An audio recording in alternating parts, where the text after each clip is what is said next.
이 시간 하나님께서 우리에게 주시는 말씀은 사무엘상 3장 4절에서 10절까지의 말씀입니다.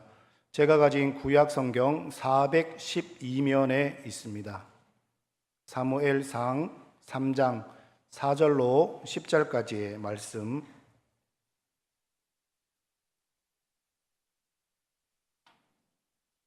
다 찾으셨으면 제가 봉독해 드리겠습니다.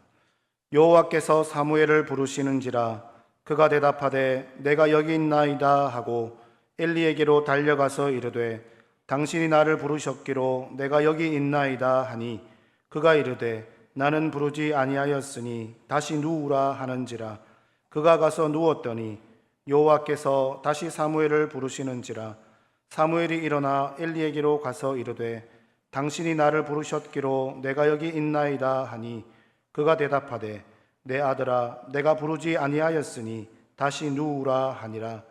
사무엘이 아직 여호와를 알지 못하고 여호와의 말씀도 아직 그에게 나타나지 아니한 때라. 여호와께서 세 번째 사무엘을 부르시는지라 그가 일어나 엘리에게로 가서 이르되 당신이 나를 부르셨기로 내가 여기 있나이다 하니 엘리가 여호와께서 이 아이를 부르시는 줄을 깨닫고 엘리가 사무엘에게 이르되 가서 누웠다가 그가 너를 부르시거든 내가 말하기를 여호와여 말씀하옵소서 주의 종이 듣겠나이다 하라 하니 이에 사무엘이 가서 자기 처소에 누우니라. 여호와께서 임하여 서서 전과 같이 사무엘아 사무엘아 부르시는지라 사무엘이 이르되 말씀하옵소서 주의 종이 듣겠나이다 하니 아멘. 오늘 말씀을 생각하면서 한번 따라하겠습니다. 하나님 말씀하옵소서. 종이 듣겠습니다. 아멘. 하나님의 음성은 우리에게 참으로 다양하게 들려옵니다. 성경 말씀을 통해서 또 설교 말씀을 통해서 또 성도들을 통해서 이웃들을 통해서 또 어떤 경우에는 믿지 않는 사람을 통해서 어떤 사건 사고와 통해서 또 심지어는 짐승을 통해서도 하나님께서 우리에게 말씀하시고 계시하기도 합니다. 저도 신학을 하기 전에 하나님께서 과연 나를 부르셨는가, 그것이 분명한 기도한 분의 계시였다고 하지만은 저는 또 다른 방법으로도 확인하고자 많은 갈등과 또 기도의 그 기간들을 보낸 기억들이 납니다. 결국 저는 하나님의 말씀에 순종하였습니다.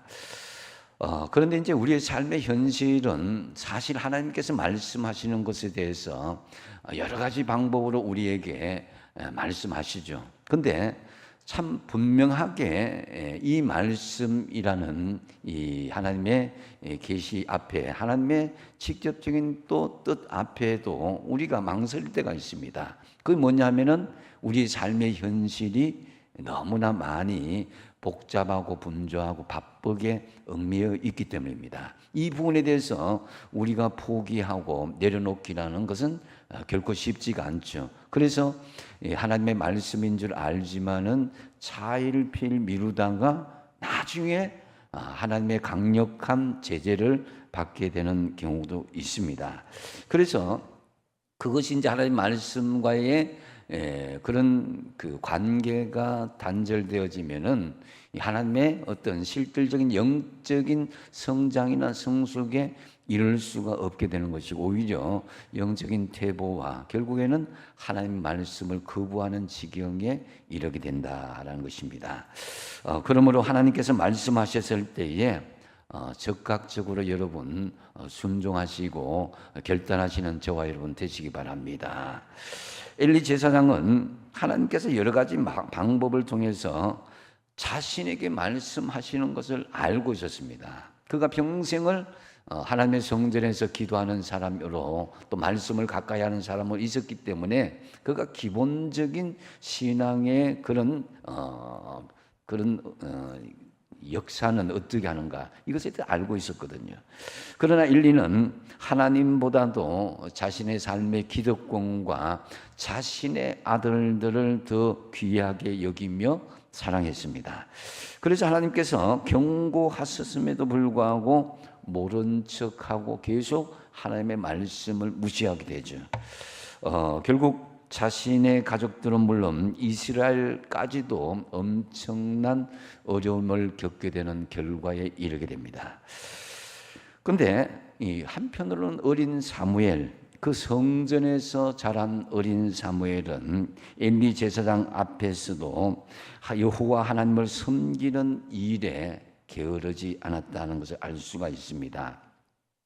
이 사무엘이 태어날 당시에 영적으로는 참으로 어두운 시대였고 이스라엘은 너무나 암울한 시대였다라는 거죠. 각기 소견에 옳은 대로 행하고 하나님의 말씀에 귀를 기울이지 않는 시대였다라는 것을 알 수가 있는데요. 근데 이제 사무엘 당시의 상황을 1절, 그 앞에 1절에 보시면 정확하게 알 수가 있습니다. 이 1절 말씀에 의하면은 말씀이 희귀한 시기였다라는 거죠. 말씀을 가르치고 연구하고 배우지 않았기 때문에 말씀을 깨닫거나 알지 못했다라는 거죠. 또 한 가지는 이상이 흔히 보이지 않는 시대였다라는 거죠. 이 이상은 묵시나 혹은 비전을 이야기합니다. 오늘 말로 의하면은 내일의 희망인 이상, 그 말씀을 보여주는 소망과 꿈과 비전이 앞이 보이지 않는다라는 거죠. 그 다음에 또 한 가지 더 시대적인 특징은 엘리 제사장의 상태를 통해서 은유적으로 말씀하는 것을 볼 수가 있습니다.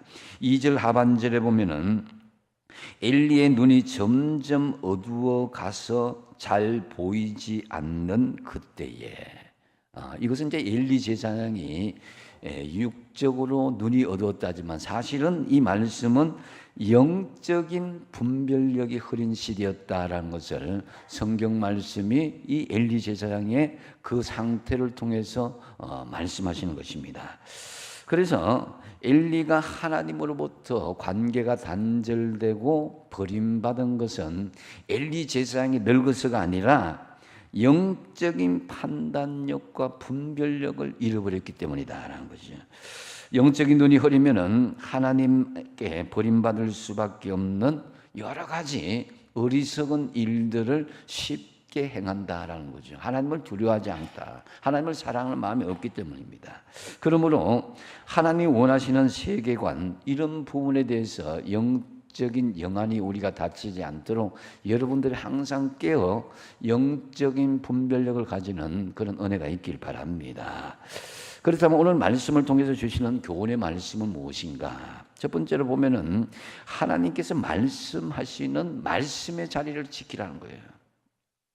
이 본문에서 엘리 제사장은 영적인 눈이 어두웠는데 한편으로는 자기가 가르치는 어린 사무엘은 그렇지 않았다는 것을 알 수가 있습니다. 4절에 보면은 여호와께서 사무엘을 부르시는지라 그가 대답하되 내가 여기 있나이다 하고 그랬습니다. 사무엘은 하나님께서 부르시자 즉시 내가 여기 있습니다 라고 영적으로 깨어있음을 볼 수가 있습니다. 왜 이렇게 어린 사무엘이 즉시 하나님의 말씀에 반응할 수가 있었겠는가? 그것은 사무엘이 있어야 할 자리인 성전, 하나님이 말씀하시는 그 성전의 자리를 떠나지 않았기 때문이다 하는 거죠.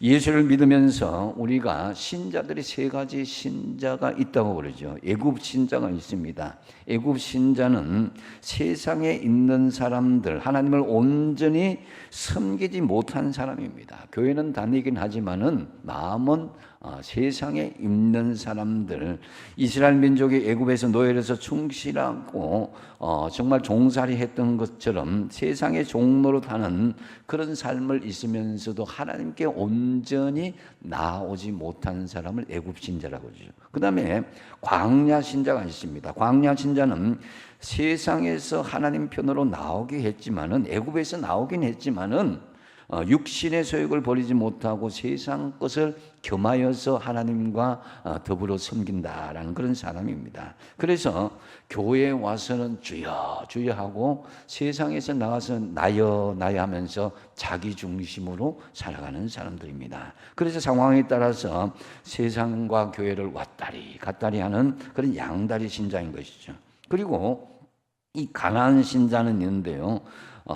세상도 나도 온데간데 없고 예수로 오직 만족하면서 말씀 듣기를 힘쓰는 사람, 정말 하나님 나라가 그 마음속에 있는 사람, 하나님 나라를 소망하는 사람이 가난한 신자다라고 할 수 있는 것입니다. 그래서 하나님이 말씀에 하시는 그 자리를 이탈하지 않고 그 우선순위가 하나님께서 말씀하시는 자리를 지키는 것입니다. 자, 예수님께서 이 마리아와 마르다 집을 방문했을 때에 이 마르다는 밖에서 열심히 음식을 만들고 이 마리아는 신발 벗고 예수님의 발 앞에 말씀을 들으면서 은혜를 받았습니다. 저는 이 마르다의 봉사 행위가 나쁘다는 것을 말씀드린 건 아닙니다. 분명히 마르다는 예수님을 향한 주님의 준비가 철저하고자 했던 그 꼼꼼함이 있었다는 것을 알 수가 있습니다. 그러나 여기서 가장 우선순위 뭐냐? 예수님이 오셨을 때는, 예수님께서 오셔서 말씀하실 때는 주방이 아니라, 세상의 어떤 내 분주함이 아니라 하나님 말씀을, 주님 말씀을 듣는 것이 우선순위가 되어야 된다는 거죠. 그래서 예수님께서 이 마르다가 막 호소하자, 예수님 저 동생 마리아가 철이 없어서 저렇게 예수님 옆에서 앉아서 말씀만 듣고 있으니까 주방에서 좀 봉사 좀 하게 해주십시오. 이렇게 했을 때에 예수님께서 마르다야 네가 많은 일로 분주하고 염려하지만은 진짜 한 가지 이거 중요한 것, 이거 족할 줄 알아야 된다. 그것은 마리아는 말씀 듣는 좋은 편을 택하였다라는 것입니다.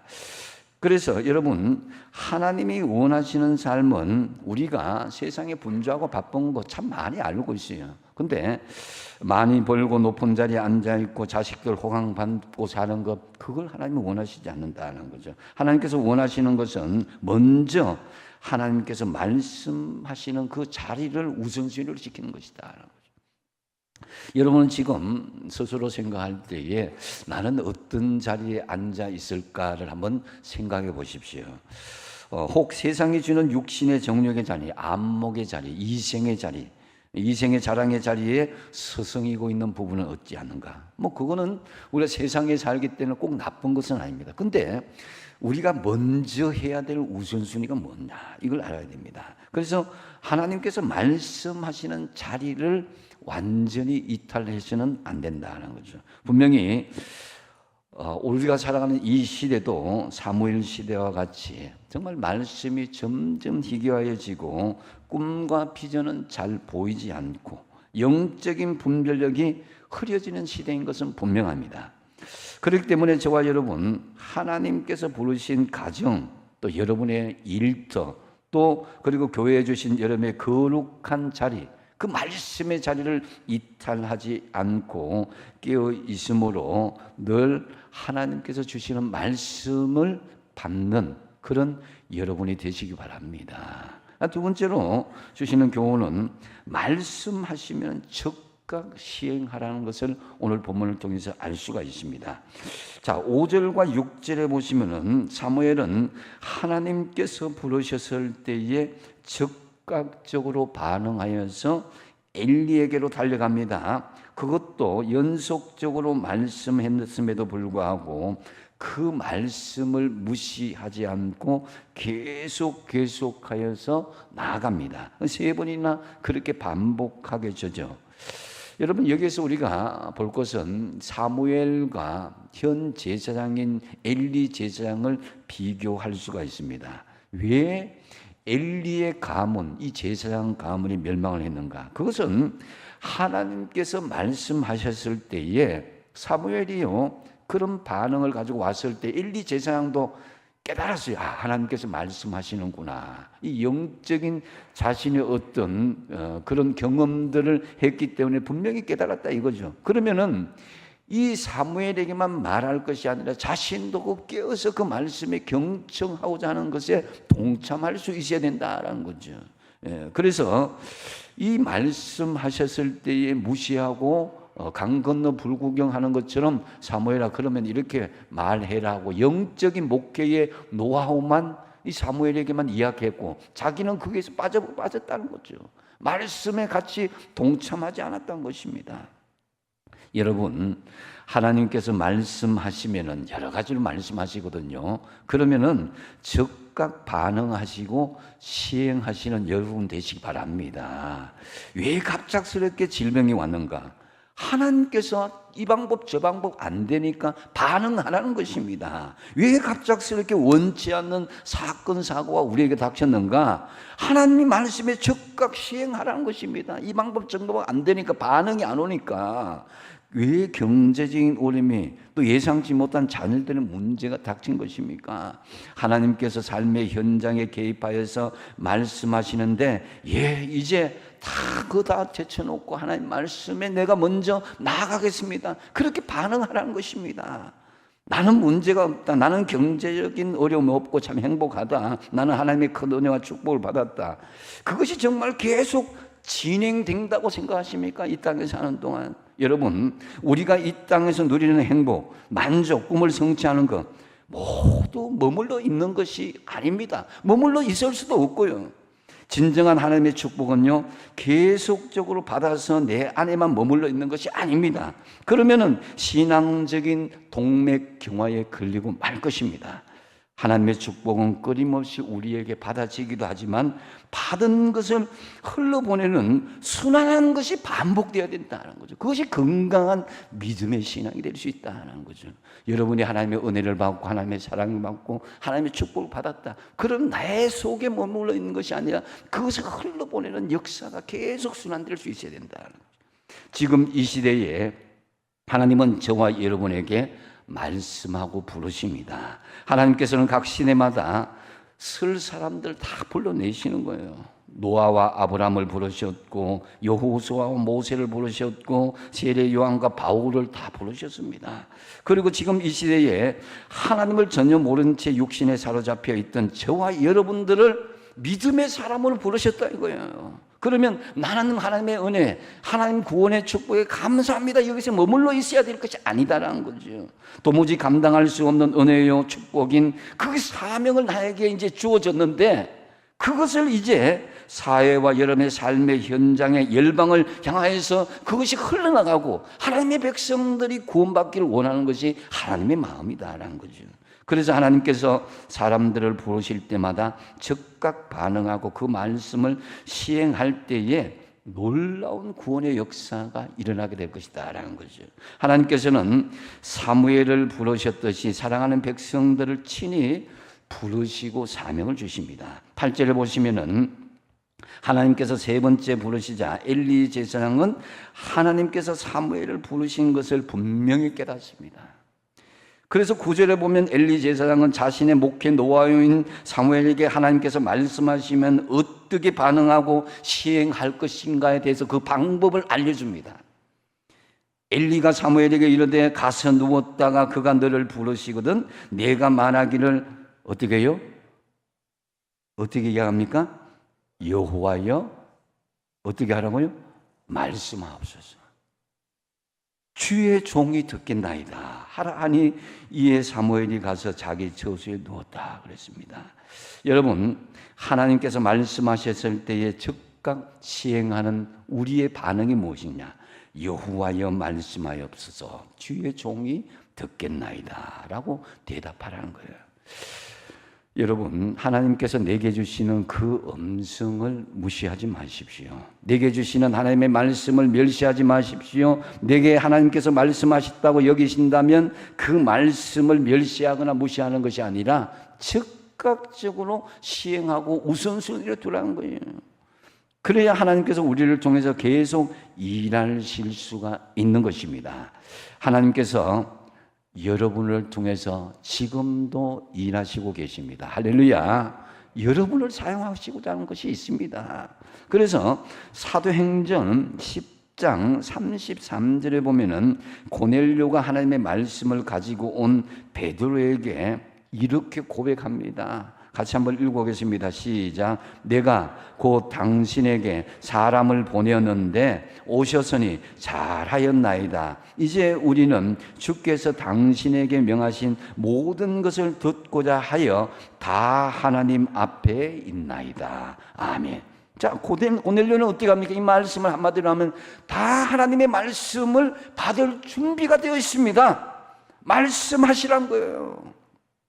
기대를 가지고 기다리고 있으니까 하나님 말씀하시면 제가 듣겠습니다. 이런 자세로 고넬료가 베드로를 영접하였다라는 거죠.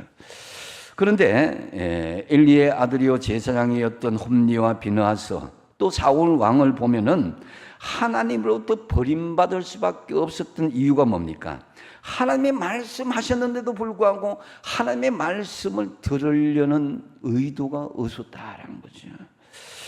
그러려는 마음이 없었습니다. 그래서 하나님에 의해서 이스라엘의 제사장이요 선지자요 사사로 세움을 받은 어린 사무엘이 오히려 하나님 말씀에 적극 순종하고 시행할 준비로 하나님께서 그를 사용하기 시작했다라는 거죠. 자, 하나님은 지금도 저와 여러분을 통해서 일하고 계십니다. 그러므로 우리는 다만 하나님께서 말씀하시면은 적극 순종하고 시행하는 저와 여러분 되시기를 바랍니다.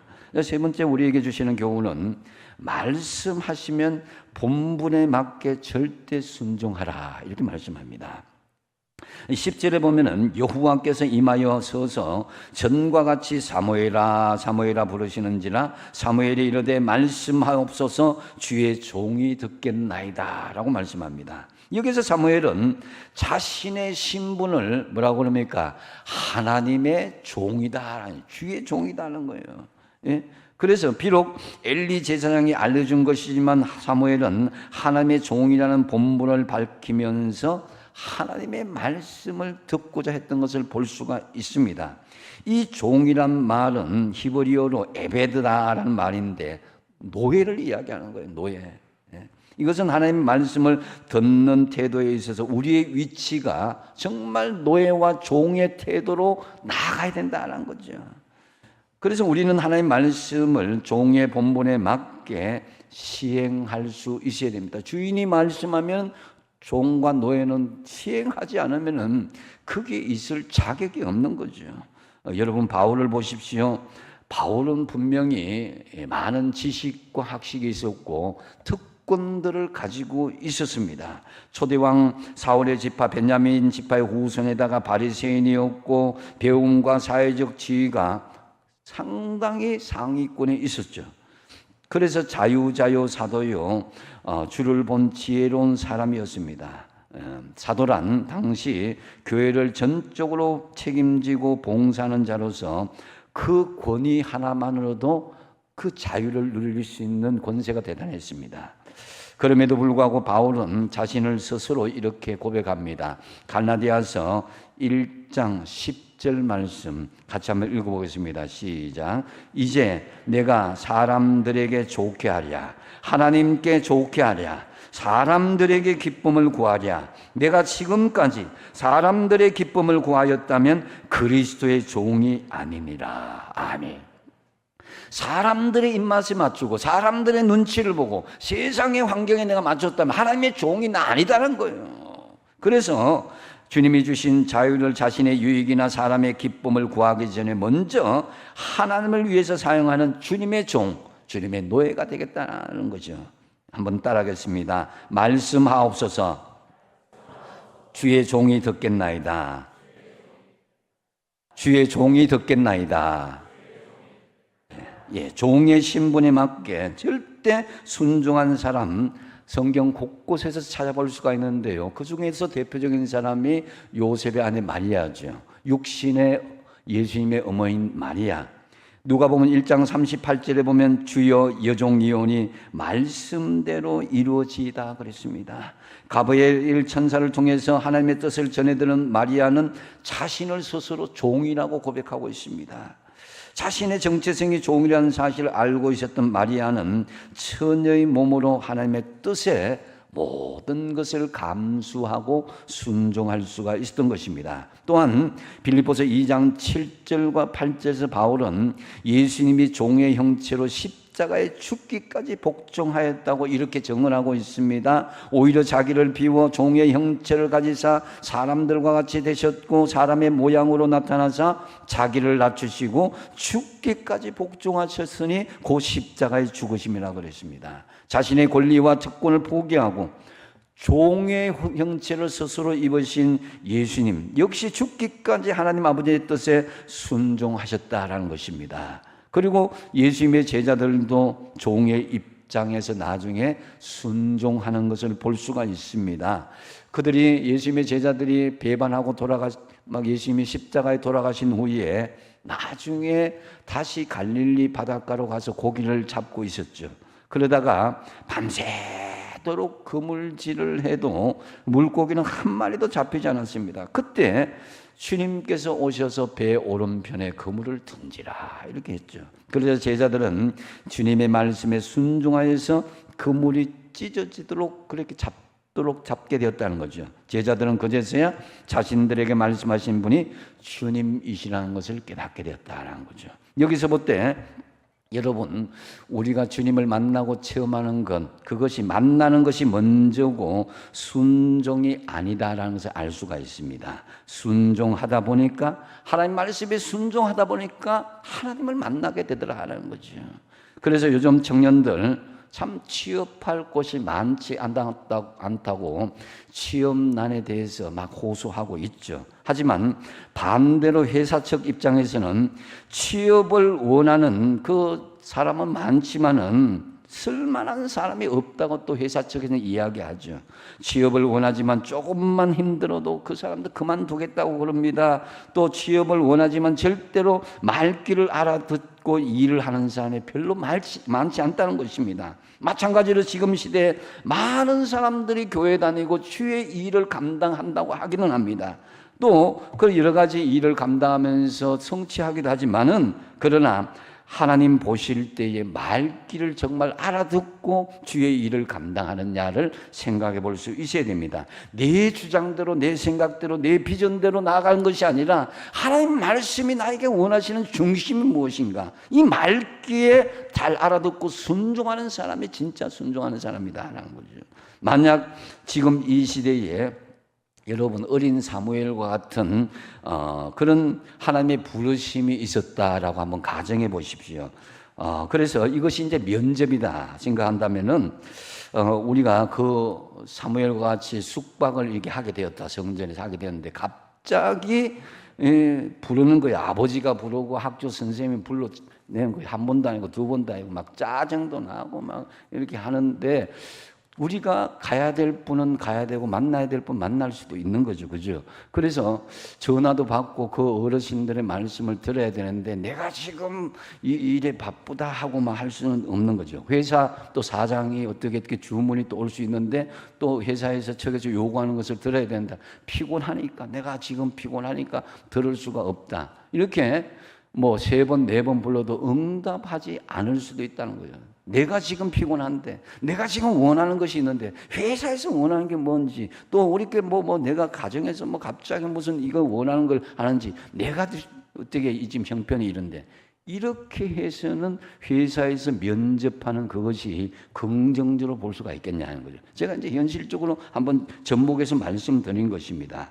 정말 요즘 기업에서는요, 많이 배우고 똑똑한 사람보다도 그 회사의 뜻에 맞게 잘 따르고 말귀를 알아듣고 순종하는 사람을 원하지 않겠습니까? 이 상식입니다. 그것이 우리가 종의 자세로 절대 순종하기로 한다면요, 여러분 예수님께서 말씀하셨잖아요. 겟세마네 동산에서 나의 뜻대로 마옵시고 아버지의 뜻대로 하옵소서. 예수님도 인간이었기 때문에 죽는 것이 두려웠습니다.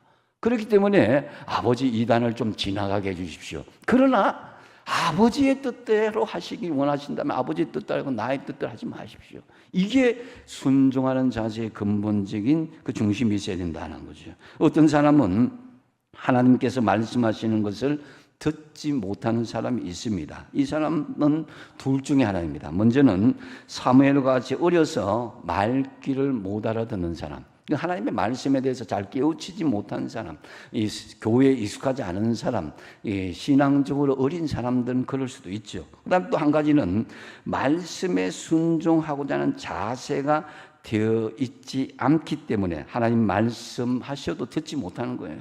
그래서 이런 사람은 절대 순종의 자세를 가지지 않으면은 교회는 다니지만 예수를 믿는 모양은 있지만은 하나님이 사용할 수 없다라는 거죠. 우리가 영적으로 성숙하여서 종의 자세로 하나님 말씀에 절대 순종하고자 하면은 하나님께서는 우리에게 친히 말씀해 주시는 거예요. 이것은 꼭 하나님이 직통 계시한다는 말씀은 아닙니다. 하나님은 다시 말씀드리지만 성경 말씀을 통해서 주의 종을 통해서 어떤 사건이나 어떤 현상과 사고를 통해서 또 말씀하신다는 거죠. 여러분에게 하나님께서 말씀하시면요, 하나님의 말귀를 잘 알아들으시고 종의 자세로 절대 순종하는 저와 여러분이 되시기 바랍니다. 이제 말씀을 맺습니다. 오늘 오후부터 이제 부흥성회가 시작됩니다. 하나님께서 예비하신 말씀이 우리에게 선포되어질 것입니다. 그때 우리는 사무엘처럼 주여 말씀하옵소서 종이 듣겠나이다라는 자세로 나아가야 될 것입니다. 오늘 주시는 말씀의 내용이 뭡니까? 첫 번째로 하나님께서 말씀하시는 자리를 지키라는 거예요. 그래서 은혜 받을 자리로 나오시고 말씀 받을 자리로 나오시고 말씀하시는 그 자리를 우리가 지킬 수 있어야 된다는 거죠. 두 번째 뭡니까? 말씀하시면 적극적으로 시행할 수 있어야 된다. 하나님 지금도 우리를 통해서 일하십니다. 사람을 통해서 일하신다는 거죠. 우리는 다만 하나님께서 말씀하시면 적극 순종하고 시행하는 이것이 있어야 된다는 거죠. 그 다음에 세 번째로 말씀하시면 본분에 맞게 절대 순종할 수 있어야 된다는 거죠. 하나님께서 말씀하시면 말귀를 알아듣고 어떤 본분? 종의 본분의 자세로 절대 순종하기로 결단하십시오. 특별히 이번 부흥성회를 통해서 말씀하실 때에 주의 종이 듣겠나이다라는 자세로 말씀에 큰 은혜 받는 귀한 역사가 있길 바랍니다. 기도하겠습니다.